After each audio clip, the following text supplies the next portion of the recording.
were wondering why you haven't competed for 2 years. So Yeah, why don't you talk about that a little bit? definitely. So I guess it's hard for me to start anywhere other than the beginning. I think at some point I would love to talk about the Cornell experience, the Ivy League experience, if you will. Because that has a lot to do with like my Olympic year 2016, has a lot to do with my post-Olympic year, this whole like Olympic cycle that we're currently in. But like in 2016, that was a breakthrough year. I was coming off of 2 seasons. I mean, I guess I must be 2-season man or something. Because I was coming off of 2 empty seasons before then, where I hadn't been competing well. Honestly, if I think about it, really in the past decade, I've only had 2013, 2016, 2018, only 3 like good years that I'm actually like proud of and felt like I got the most out of what I put in. Everything else has just been investment period. But anyway, being at the Olympics, we made it there. Adrian, you and I were there just at the top of the mountain, like Mount Olympus, right? I mean, it's where everybody wants to be, at least in our sport. And I would say in almost every sport. And it felt like it was bliss. It was the realization of a dream. It was a realization of a dream. It wasn't maybe the realization of the dream. And I think there's something to be said there. But I felt like I was coming back from Rio. Felt like the man, really. Felt like the man. And I felt good. I felt confident. And I didn't know what I was going to be doing afterwards, but I wasn't overly worried, although I was worried. But anyway, it was a week after I got back from Rio. Well, I might as well describe it a little bit more. I got back from Rio and I had some vacation time. I actually had been, and I'm not sure if you know this, Coach, I had been applying to jobs during that summer. I'd been applying to jobs in New York City. My plan was to be in New York City working, at least part-time. I had been doing some internships at the Cornell Vet School related with we were doing research in canine cancer, but it was like being applied to human cancers, human lymphoma specifically, at Cornell while in New York City. So anyway, this is 2016? The summer of the Olympics. While applying for jobs. Yeah, I was applying for jobs, yeah. Just so you have an idea of what my vision was like then. For afterwards, I saw Rio, and behind that was just a curtain. I couldn't see beyond it whatsoever in any way, shape, or form. There's this idea that had been planted in my head and I'd been carrying for many years, even before we met, which was I went to school for engineering, actually biological engineering. So it was either biology or engineering, and I was figuring that was going to be kind of my life path. Actually, I had aspirations to go to med school afterwards. I mean, knowing fully well that med school and professional athletics isn't compatible, at least not at the highest level, and that's sort of like the only place I want to be in either things, right?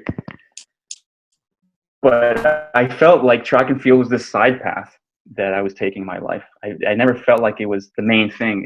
It started off as a hobby. At Cornell, it developed into something serious. I started actually finding myself developing values that I consider, at least I consider now, are fundamental values to like the man that I'm becoming or so. But yeah, it's not been until recently, since after Rio actually, that I started considering that, no, damn, I mean, this is my life. There's no side path. There's no main path or side path. This is just the present moment. And I'm going after the things that I want to do now. It doesn't mean that in the future different things can't happen, or there aren't other possibilities. But you can't go after a big dream, at least a big, big, big dream. The ones that are worth it are this big, and they're this difficult. And you can't go after those with one foot in the door and one foot out. You got to be all in. And I learned that in some sense the hard way. Even before Rio, although the year of Rio, I felt like I was committed to track. It's been the years since then that I've realized that you know, I could have done things way better. And, you know, I feel like I'm doing things better now. But it all came at a price.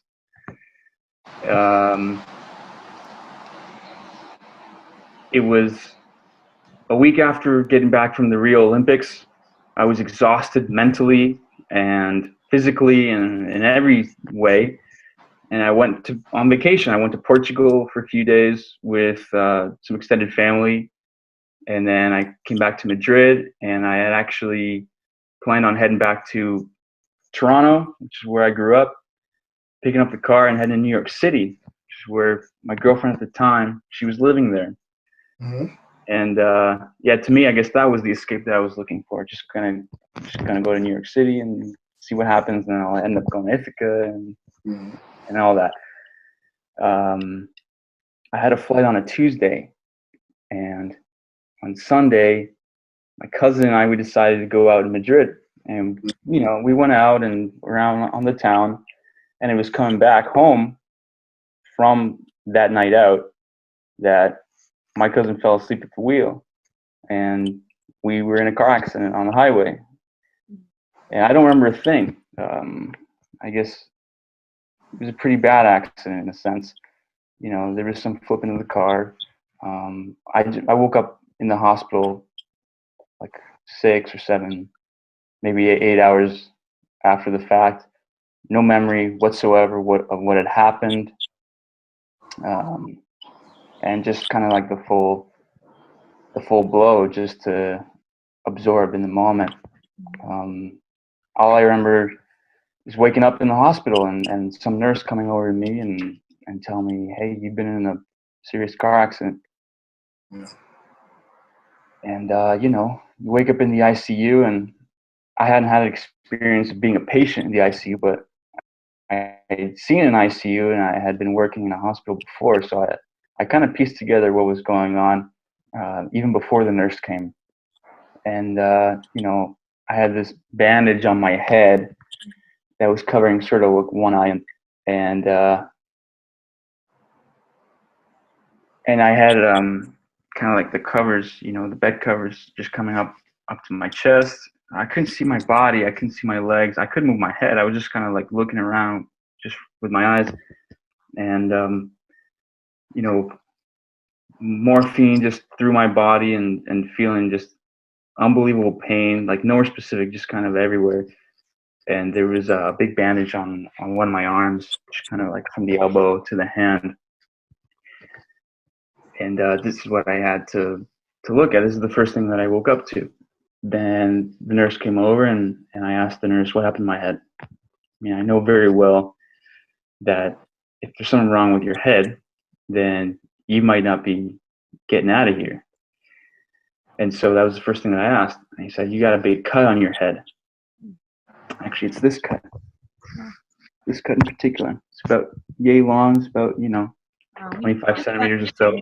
Haircut. Well, so. Sorry, what? We just thought it was your new haircut. It is my new haircut. Yeah, I was thinking, this pretty face isn't going to intimidate anybody. I got to have something.